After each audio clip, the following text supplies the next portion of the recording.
Hello and welcome to The Ring, Euronews' weekly debate show broadcasting from the European Parliament here in Brussels. I'm Stefan Grobe.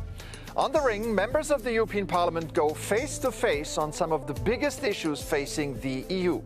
Today, we want to talk about the heat wave that is baking Europe and that raises some fundamental questions about the way we're dealing with climate change. Luis Albertos has more.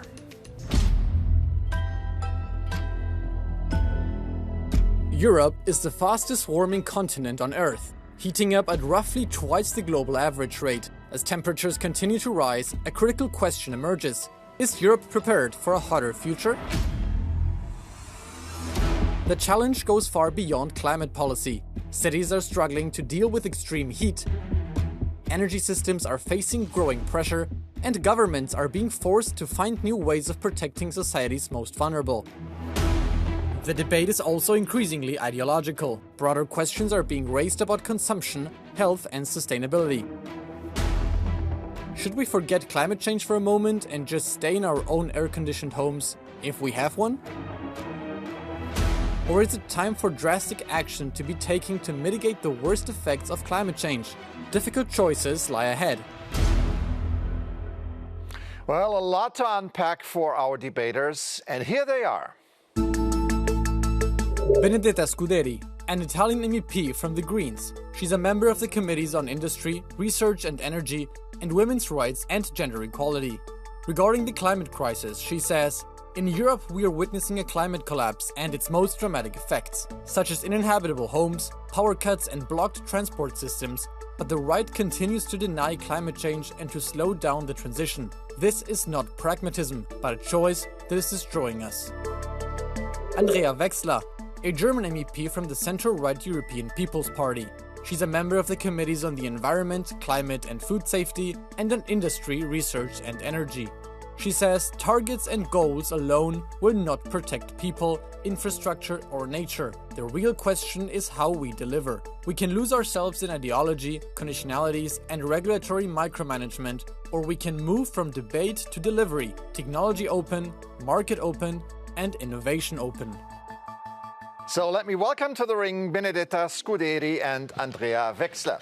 Good to see you. Good morning. Both of you, and great to have you here. Now, the aim of The Ring is to offer our viewers a glimpse at European Parliament debates, so you should feel right at home. Are you ready? Yes. All right.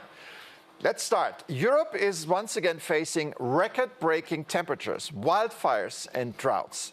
Is Europe ready for this? Is it prepared, or is this simply the new normal? Andrea, I'm going to start with you. Well, first of all, let me say that we have had 150 million people affected by the heat wave over the last couple of weeks, and we lost 1,300 people. And I think this loss shows us we are not yet prepared.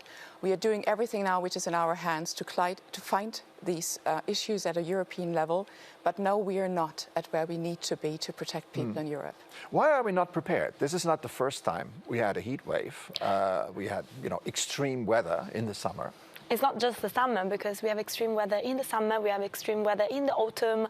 I want to remember Valencia, I want to remember the flooding also in Italy. We have extreme weather also in the winter. This is a pattern, it's a climate pattern, and we're not prepared because there's a lot of people in this parliament and in many institutions that still think that climate change is not an issue. And if we do not respond to this extreme condition in a systemic way, we will never be prepared. If we think that is one or the other emergency, now is the heat and then is the flooding and then is at the extreme conditions, we will not be prepared if we don't put money, we don't give systemic solution, and we don't understand that the issue is the climate collapse. If we still keep listening to who is saying that this is not a problem and if we have time, then we will never be prepared and the conditions are going to be worse and worse. Who is to blame for this? If every year, every summer, we're kind of taken off guard by the heat wave with the consequences that you've described, who is to blame for this? Well, scientific evidence is clear. We do have climate change and it's induced by human behavior. It's CO2 emissions that is partially responsible for the climate change that we have. And we now have pulled the right policy levers on a European level to tackle the clear signals that we have how we need to address climate change. So there is not this one person to blame, but what we're doing now is take responsibility in the face of scientific evidence to tackle climate change in Europe and to lead to decarbonization. Well, it's maybe not one person, but is there one institution? Are there national governments? Is it a commission? All of them? We cannot blame one institution. It's a systemic problem. We can blame the multinational, like 57 of them are like the most polluted, the biggest polluter, and we are doing nothing about it. We can blame our governments because they're still not adapting as fast. We can blame the European Parliament also when they decide to do step backwards on the climate, laws, on climate regulation, climate-related regulation. I want to remember the deforestation, for example, the deforestation law that we had a lot of steps back, and this is one of the first steps that we need to actually take to respond to the climate crisis. Is the Parliament also to blame, and not just the Parliament, the Council and the Commission when they want to definance climate adaptation. In the new MFF proposals, there is basically no money for climate adaptation, and we see the situation we are now. And we also need to blame internationally people like Trump that decided to not even go to COP and to get out of the climate negotiations. This is extremely dangerous. So a weakening climate policy, many people believe that your party is sort of part of the problem, not part of the solution when it comes to climate policy. How do you respond? No, we're clearly part of the solution. We're not part of the problem. We clearly recognize that there is a climate issue and we're tackling the climate issue.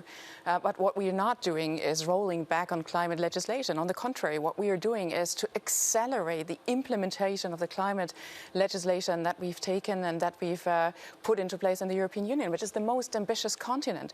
And this has been done under Ursula von der Leyen. The Green Deal is EPP policy, and we are now trying to combine the Clean Industrial Deal with the Green Deal, which means like make it work now, but with technology openness and not with bureaucracy. If you take the deforestation legislation, that is not leading us to the effect that it's meant to have with the bureaucracy that comes with this. And this is what we're doing. This is not deregulation. Benedetta, do you agree? Absolutely not. I am sorry, but the EPP is big part of the problem. The EPP in this mandate is deciding deliberately to side with the far right on many legislation, and one of the two main topics is climate and environment. Deforestation is not bureaucracy. Like fighting deforestation globally, that was the intent of the regulation, is the main aim that we have, is the main mean that we have to actually fight and stop the climate change.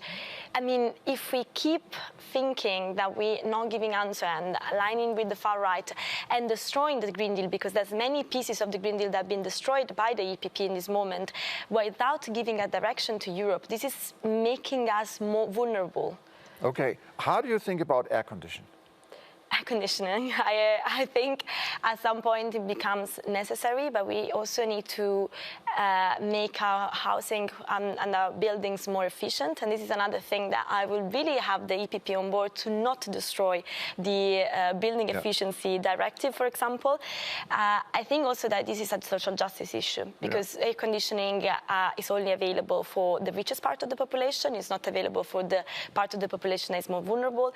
And we need to provide to everyone the possibility of refreshment. Andrea, what is your position on air conditioning? I mean, well, first of all, let me be very clear. We are neither destroying the Clean Deal. We've made a clear commitment for the 2040 climate targets, nor are we destroying climate legislation. On the contrary, we're trying to make it work by accelerating the implementation of the climate legislation and by being clearly committed to the climate goals of the European Union.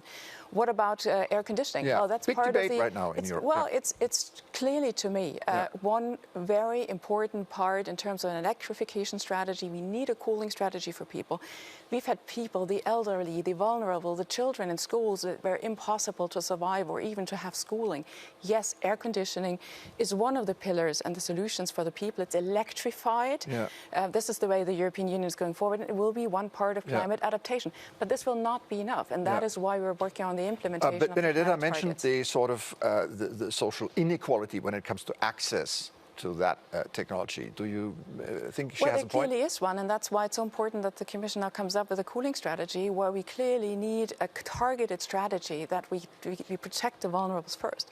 And that is the elderly, that is hospitals, that is schools.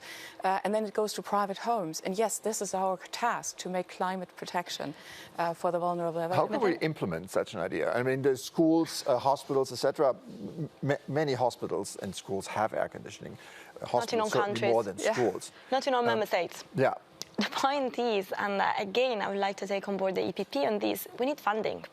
And this Commission is not putting funding on this. We've been asking since the start of the mandate some funding for building renovation. We have a building renovation directive which we really want to keep, but that is again a social justice issue, because if we don't have the funding, also only the people that can afford the renovation will have efficient housing.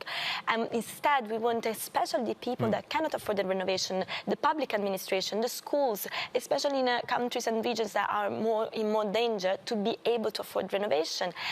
And this Commission is not putting money on it. The Parliament is also not agreeing on this, because we, for example, in the European Competitiveness Fund are asking for a part of the money to go into building renovation. We've been asking it in the MFF.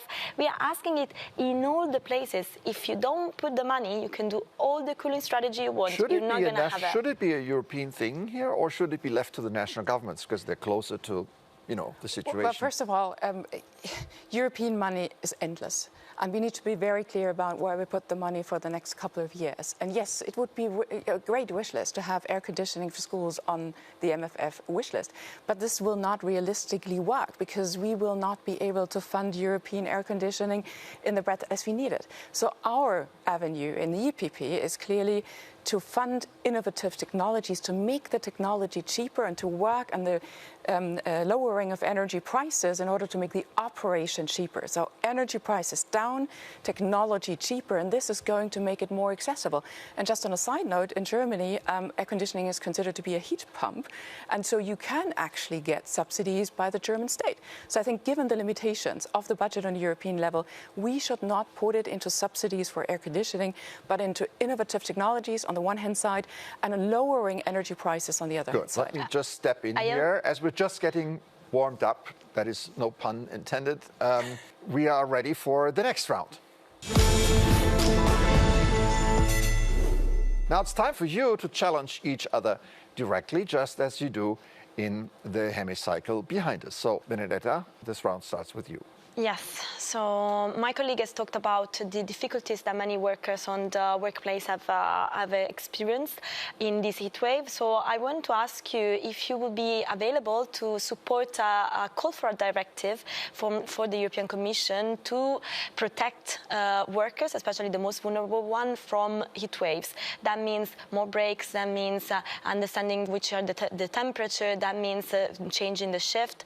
We need a legally binding directive, and we need the EPP on board, because we can say we want to protect European people. That's a long question.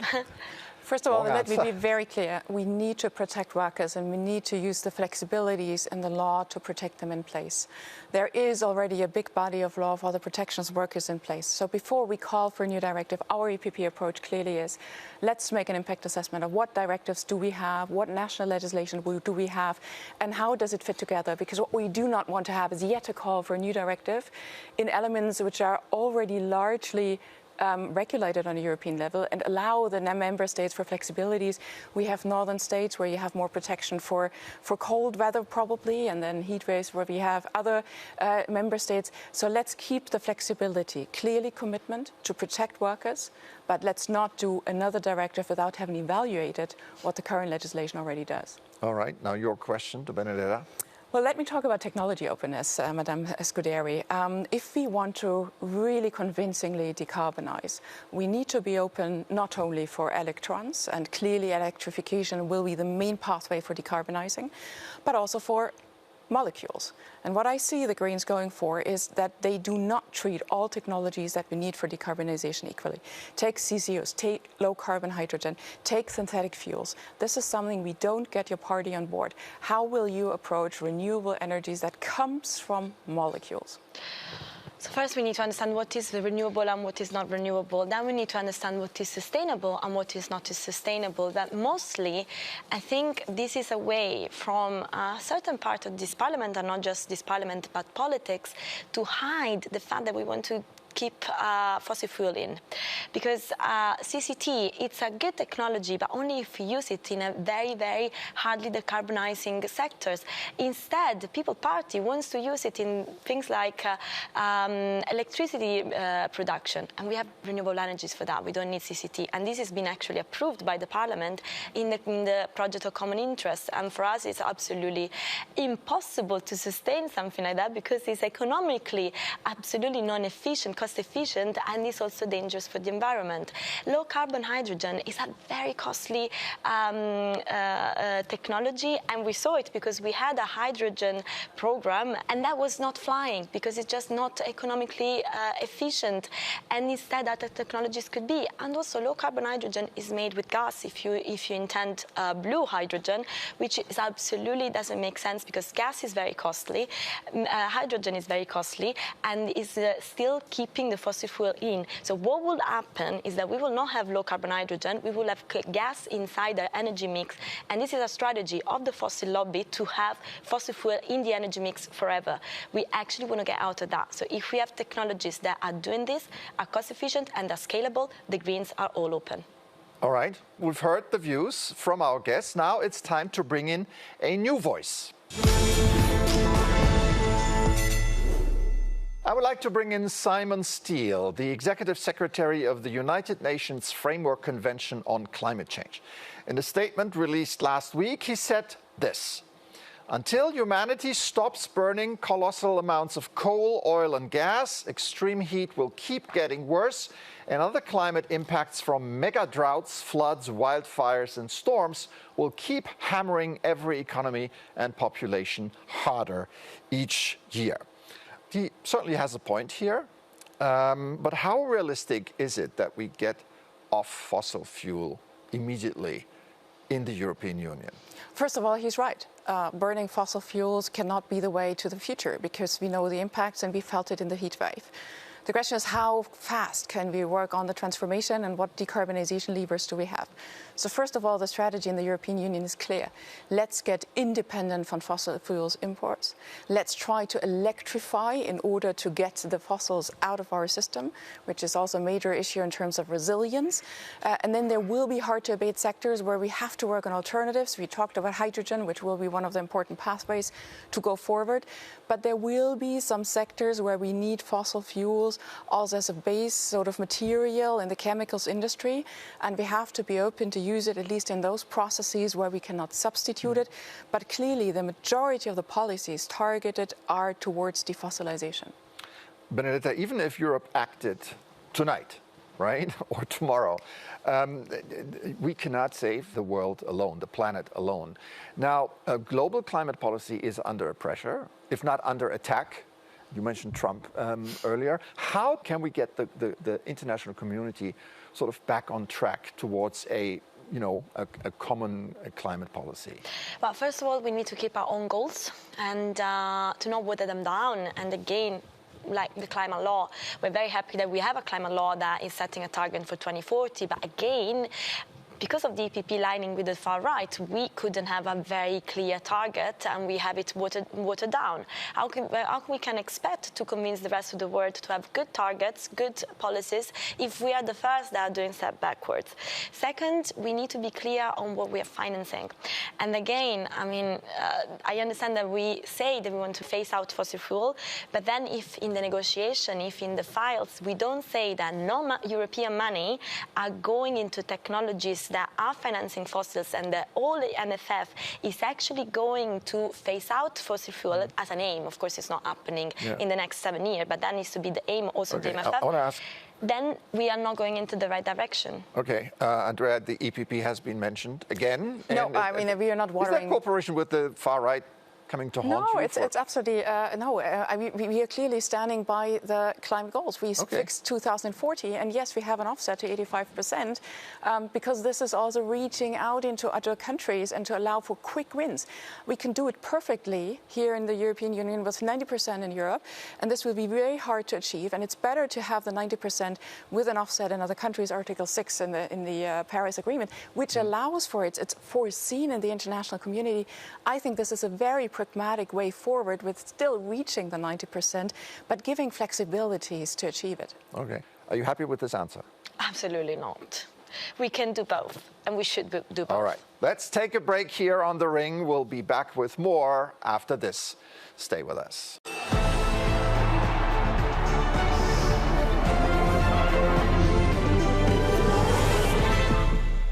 Welcome back to The Ring, Euronews' weekly debate show. I'm Stefan Grobe, and I'm joined by Benedetta Scuderi from the Greens from Italy and Andrea Wechsler from the European People's Party from Germany. Today, our topic is the sweltering heat that Europeans are suffering from right now. One aspect is the heat in our big cities. European cities can be up 10 degrees hotter at night than surrounding rural areas during heat waves. In Paris, for instance, nights are typically 4 degrees warmer than nearby countrysides. In Madrid and Rome, heat waves show 10 to 15 degrees surface temperature gaps between city and rural areas. Even Brussels, Amsterdam, Berlin now see more tropical nights and stronger nighttime heat. Should cities be legally required to provide more green spaces? So I think the problem with Europe that has been the last mandate is that we had a lot of legal requirements, but we had no financial support with it. And this is extremely unfair. What is happening now in the next MFF is also that cohesion funds are going down. So that means that cities in the most vulnerable regions are actually going to suffer over cuts of funds. How we can make a legal requirement to a city that is already extremely underfunded? We have a requirement from Europe, and then we say, but then you see how to do it. Then European citizens aren't going to hate us. We need to do both. We need to do regulation, we need to accompany people and cities to do this, and we need to give the right financial provisions. See, and there I'm different. I say, no, we do not need legal regulation, because this is something that the municipalities, the nation states, in terms of subsidiarity, can deal with on local level. And they need to see what is possible to fund, where do the funds come from. And at the same time, every region, every city is different. We have very different elements in the city, so let them do their job on the ground. They do a fantastic job. That's an interesting question. Is it becoming a question of inequality? Absolutely. And this is a cohesion matter, because it's inequality within Europe. That's why, of course, we don't need a very strong regulation, but we can have regulation of consumption of soil. That, for example, we propose, and again, the EPP has watered down, saying, like, no, let's not put it binding. So we still have a very high rate of consumption of soil, and Europe has done nothing about it. While we know that consumption of soil is very bad for heat waves and flooding, that doesn't mean that we need to say to the city how to do it, but we can say, okay, now we need to reduce the consumption of soil, and now we need to remake green some areas, and we can provide you with the financial support. That means more own resources. That means also maybe taxing the richest part of the population that's becoming richer and richer, and maybe doing some public debt as well, common debt. Thank you so far. And now it's time to move on to our fifth and final round. And here we want to do something different. I'm going to ask you a set of questions, and you can only answer with yes or no. Okay? Andrea, I start with you. Simple question. Is Europe winning the fight against climate change? Yes, they're on their way. Uh-huh. Benedetta? No. No. All right. Should new homes be legally required to withstand extreme heat? No, it's not another mandatory requirement. We go for decarbonization, and this is one of the main levers for housing. Okay. They already are for European directive, so I hope this answer doesn't mean that EPP wants to backtrack us on that. Okay. Has climate policy become too ideological? Yes. Yeah, from the far right, because they are attacking it without knowing it. Okay. And one more, is there anything that you have heard over the past half hour from your opponent that you agree with? A lot of things, actually. We all agree that we need to fasten up on climate prevention, adaptation, mitigation, that we need to provide the correct funding. I think we have a different view on regulation, on the role of Europe and the role of European budget. But there's other things that at least me and Andrea agree. I'm not sure the whole group of Andrea would agree. Andrea. Well, I think in the targets we're absolutely aligned, and it's a question of how we implement it. Even in the small targets about air conditioning, I think there is a strong alignment. So let's make this work. There's always the argument that when it comes to climate policy, that says politicians haven't brought the public on board. Yeah. Is that something you agree with? I absolutely agree with that, because there's been a lot of targets, and I said this before, that was the problem on our last mandate. There were a lot of targets that I really agree with, but there was not enough guidelines guiding and funding to actually achieve those targets. So if you say to someone, this is it, now you need to renovate your house, you need to buy an electric car, you need to do this, they will not be able to do it. But instead, if you say, okay, like let's say to the member states that they need to renovate all the public housing that are inefficient, and we give them part of the money and they need to find the other part of the money, then the part of the population that is in the most difficulties will have a better house, the targets will be met, and actually the most inefficient building park will be renovated. If we did something like this, we would have the people on board. If we just say that's the very different. No. That's the very different approach from us. Like, we would not put it down from Brussels on the people and give them funding for it, but we want people bottom up to have a business case, to understand that if they install a heat pump, this is going to be beneficial and economically for the environment. Let them be part of the solution, and not paternalistically from the top, from Brussels, bring it down to the people and give them funding. Have you ever been to the south of Europe, to the Eastern Europe? Oh, yes. Oh, yes. Do you see, I lived in Italy for 2 years. Do you see the condition of some people living there? Do you think they can afford to put a heat pump? And that would be the first thought. Energy prices in Italy are one of the highest. That is not about the energy prices. I know, but this is not the case. But the problem is that in some places of our continent, and not just in some regions, but like in the suburbs and where the most vulnerable people live, people cannot afford to put a heat pump. So we're going to be like, oh, we give you a business case and you do it. They cannot afford to pay the rent. They cannot afford to pay the food. And we want to give them a business case? No, we need to give support. We need to give financing. And we need to want a Europe as a once. So there's no differences. Instead, if we say, you do it on a local level, we will just increase inequalities and differences. Does she have a point here? No, well, I do see the point which she's trying to make, but eventually it will not work if you paternalistically make, you're now forcing the people into transformation, even though they are in vulnerable areas, even though there is energy poverty, and is taking them on board and having investments being made in those local communities is massively better. And if you talk about Italy, it's one of the most fossil fuel dependent energy systems. That's why here we have to change, and then electricity prices go down, and then you do have a business model.